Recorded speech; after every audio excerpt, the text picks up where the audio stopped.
حج کے سفر کا میں نے 500 دینار نکالے اور نکال کر میں نے سید زادی کی طرف آنکھ اٹھانے کی جرت نہیں رکھی.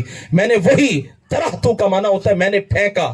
کہا میں نے وہ 500 دینار سید زادی کے آنچل کی طرف پھینکے. میں نے کہا استعینی بہذہ الدیناری علی وقت کی, یہ 500 دینار ہے, میں نوکری کا حق تو نہیں ادا کر سکتا, لیکن جس گھر سے ہمیں سب کچھ ملا ہے اس گھر کا صدقہ سیدہ اگر راضی ہو گئی تو میری بگڑی بن جائے گی, مولا علی راضی ہو گئے تو بگڑی بن جائے گی, مشکلیں حل ہو جائیں گی, حج کرنے کا موقع مل جائے گا. لیکن مولود کعبہ کی بیٹی آج میرے پاس آئی ہے, میں خالی کیسے لوٹا دوں؟ میں خالی نہیں لوٹاتا. یہ 500 دینار ہے, لے جاؤ مصطفیٰ کے گھر کی بیٹی, لے جاؤ اپنی بچیوں کو کھلاؤ. تم راضی ہو گئی تو فرش کے مصطفیٰ بھی راضی ہو جائیں گے, عرش کے خدا بھی راضی ہو جائیں گے. فرماتے مائی صاحبہ نے 500 دینار اٹھائے, وہ تو چلی گئی.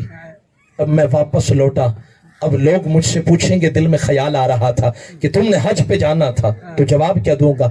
کہتے ہیں میں نے کہا جب لوگ خرج الناس وحجوا وعادوا, جب لوگ جائیں گے, حج کریں گے, طواف کریں گے, زمزم پیئیں گے, صفا مروہ پہ جائیں گے, اور جب حج کر کے واپس آئیں گے نا, اخرجوا للقاء الاصدقاء, تو میں جاؤں گا ان سے ملوں گا, والسلام علیہم, انہیں مبارک بھی دوں گا کہ تم حج کر کے آئے ہو, اور پھر انہیں سلام بھی کروں گا, کیونکہ میں تو حج کے لیے نہیں جا سکتا, جو میرے پاس پیسے تھے وہ تو خرچ کر دیے, وہ تو میں نے سیدہ کی بیٹی کی دہلیز پہ قربان کر دیے ہیں. کہتے ہیں حج والے حج پہ چلے گئے, انہوں نے جا کر وہاں کے مزے اٹھائے, طواف کعبہ بھی کیا, زمزم بھی پیا, صفا مروہ پہ بھی دوڑے, مینا میں بھی گئے, عرفات میں بھی گئے, مزدلفہ میں بھی گئے, ہر مقام پہ گئے. اور جب حج کر کے واپس لوٹے, فرماتے ہیں کلما لقیتو صدیقا, فرمایا جب بھی میں کسی حاجی سے ملتا تو میں کہتا قبل اللہ حجک, اللہ تیرا حج قبول فرمائے, وشکر سعیک, جو تو نے حج میں مشکلیں اٹھائی اللہ وہ تیری قبول فرمائے. فرماتے میں ادھر سے کہتا, ادھر سے ہر حاجی مجھے کہتا قبل اللہ حجک, اللہ تیرا بھی حج قبول فرمائے, اللہ تیرا بھی حج قبول فرمائے. وہ حج پہ گیا ہی نہیں سمجھے میری بات, تھوڑی چپ تو قربان جائے.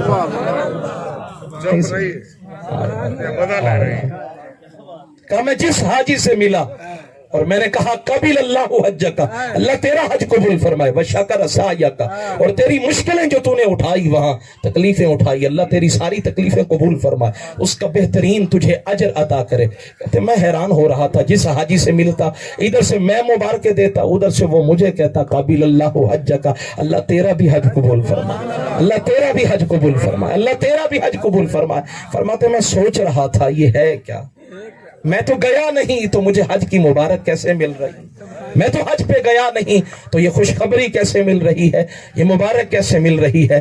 فرماتے ہیں بس اسی سوچ میں غلطاں, جب شام کے سائے گہرے ہوئے, میں بستر پہ لیٹا, مقدر جاگے, فلما کان اللیل, رات کی جب کئی حصے گزر گئے, فرماتے ہیں فرأیت النبی صلی اللہ علیہ وآلہ وسلم فی المنام, میں نے خواب کے اندر رسول اللہ کا دیدار کیا, اور خواب کے اندر جب زہرا کے بابا کا دیدار کیا, میرے حضور نے مسکرا کے فرمایا اغسط ملہوفن, میری بیٹی آئی تھی تیرے پاس, اغسط ملہوفن, میری بیٹی آئی تھی تیرے پاس, اور تو نے اس کی مدد کی تھی, تو نے کچھ اس سے طلب نہیں کیا کہ کوئی دلیل دو کہ تم سیدزادی ہو, وہ کہتی گئی تم مانتے گئے. حضور اس نے کہہ دیا میں نے مان لیا, مجھے اور کچھ مانگنے کی طلب کرنے کی ضرورت. یہ آپ تھوڑی سی دیر کے لیے لنگر ادھر ہی رکھ دیں, جلدی کریں گی. بات جو ہے نا یہ درمیان میں جو ہے نا وہ سارا لطف جو ہے نا جی وہ ماند پڑ جاتا ہے. لنگر شریف ادھر ہی رکھ دے, جلدی بات کرنے دے جی. اللہ آپ کو سلامت رکھے, کیونکہ میں کافی دفعہ اس علاقے میں آ چکا ہوں. حاجی احمد اللہ یار صاحب مجھے ہر دفعہ بلاتے ہیں, اللہ تعالیٰ انہیں بھی سلامت رکھے, باقی احباب بھی پیار کرتے ہیں, اور ان کو پتا ہے کہ میں وقت کی پابندی کرتا ہوں. میری عادت نہیں ہے, جیسے شاہ سے فرما رہے تھے, یہ عادت بھی ٹھیک نہیں ہے کہ 3 بجے کا اعلان ہے اور پھر جو معاملہ ہو رہا ہے وہ 5 بجے 5:30 بجے ہو رہا ہے, تو یہ وعدہ خلافی ہو جاتی ہے. لیکن میں وعدے کی پاسداری کرتے ہوئے اپنی بات کو لے کر جا رہا ہوں. 15 منٹ باقی رہ گئے, توجہ کی خیرات مجھے عطا فرمائے. اونچی آواز سے سبحان اللہ کہتے ہیں. فرماتے ہیں میرے حضور نے خواب میں دیدار کروایا. حضور ویسے دیدار کراتے یا نہ کراتے, لیکن جب سیدہ کے خون کا ادب کیا, جب سیدہ کے خون کا احترام کیا, تو خواب میں حضور کا دیدار ہو گیا. فرمایا اچھا اغسط ملہوفن, میری بیٹی آئی تھی, تو نے اس کی مدد کی تھی. تو نے اس کا احترام کیا تھا، وَأَغْنَيْتَ ضَعِيفًا تو نے اس کی مدد کی تھی۔ حضور ہاں مدد کی ہے، نوکری کی ہے، خدمت کی ہے، قبول ہو جائے تو کام بن جائے گا۔ میرے حضور نے مسکرا کے یہ جملہ بولا، میں کہتا ہوں میں 50 سال جیوں، 70 سال جیوں، 80 سال جیوں، میں ساری زندگی بیانات کروں، لیکن یہ جو جملے میں عرض کر رہا ہوں نا، یہ ساری زندگی کے بیان ایک طرف اور یہ جملہ ایک طرف، اگر آپ نے اس کی قدر کی، میرے حضور نے مسکرا کے فرمایا، ہاں جی تم پریشان تھے کہ تم حاجیوں کو مبارک دیتے، وہ تمہیں حج کی مبارک دیتے، پریشان تھے، آؤ میں تمہیں اس کا جواب دوں، اور میں تمہیں جواب دوں، جب تم نے میری بیٹی کی مدد کی، سألت اللہ، میں نے اللہ سے مانگا، میرے رب نے فرمایا حبیب کیا چاہیے؟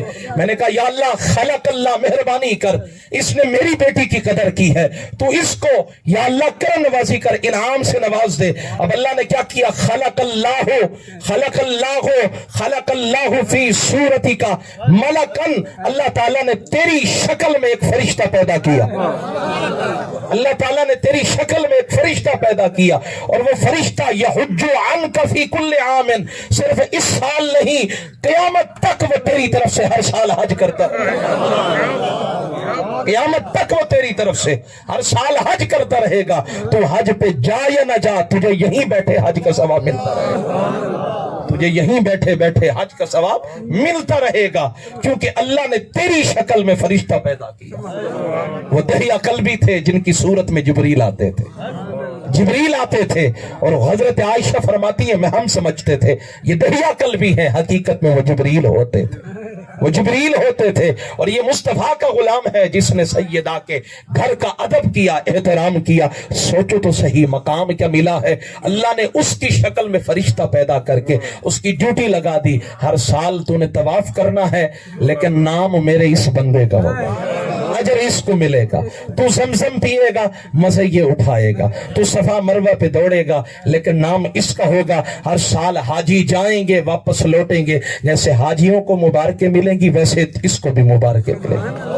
تو میرے آقا کے غلاموں، بتانا یہ چاہتا ہوں، اتنا سجدوں سے قرآن کی تلاوت یہ سب چیزیں اعلیٰ ہیں، لیکن اللہ کے بندوں کے چہروں پہ مسکراہٹ آ جائے، اس سے جتنا اللہ راضی ہوتا ہے نا جی، بگڑی بن جاتی ہے۔